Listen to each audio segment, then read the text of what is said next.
Well, welcome back, guys. Look at what we've got here. We finally got our parts in for our 6.4 rebuild. They're all male parts. You can see, got the head gasket, got the lower set, got the bearings, rings, and all that good stuff for it.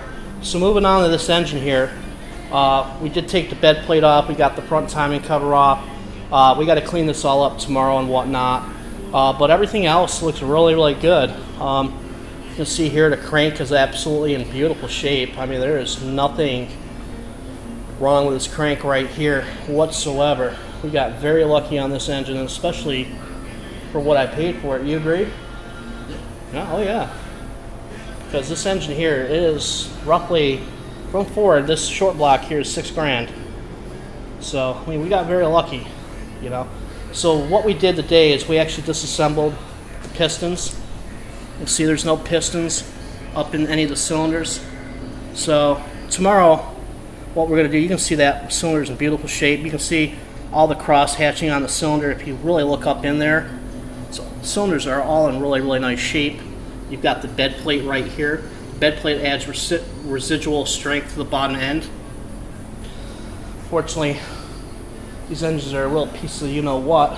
Unfortunately, they have issues with them spinning bearings. We don't know what's wrong with that other engine, but you've got the cooler jet right down here.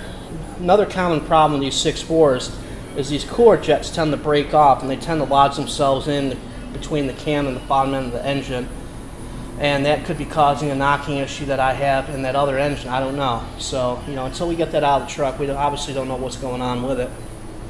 So, but everything looks good on it.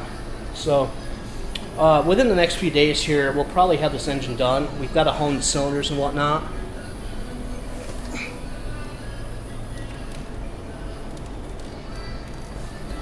Okay, we got the bottom part of the engine right there. We got the harmonic balancer, spacer, got the head bolts, got the bottom bolts right there.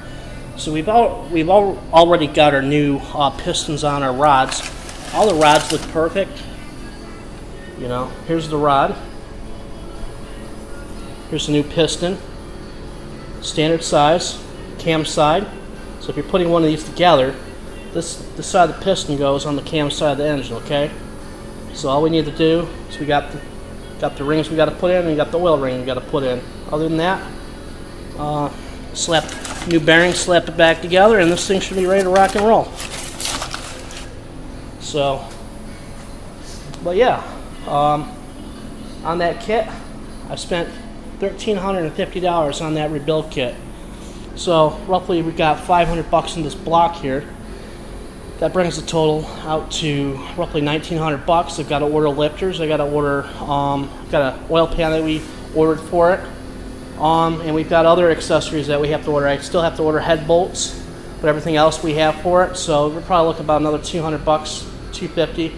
So the total of this engine will have roughly $2,100 in it. So for $2,100 to have a rebuilt short block, we're doing very good. So that truck, I think I'll make out pretty good on it. What do you think? You think so? It's a cream puff. It's a cream puff. It is a very nice truck. I've got my interior guy here actually doing my seat for me as we talk. So, right? Right. Right. We're not going to show you any of that. We'll show you the finished product. So that's where we're at, guys. So, you know, in the next video, you'll see this all reassembled here. So, overall, I mean, the engine looks really, really good. You see it turns. Everything turns really nice, you know. None of the bearings are spun.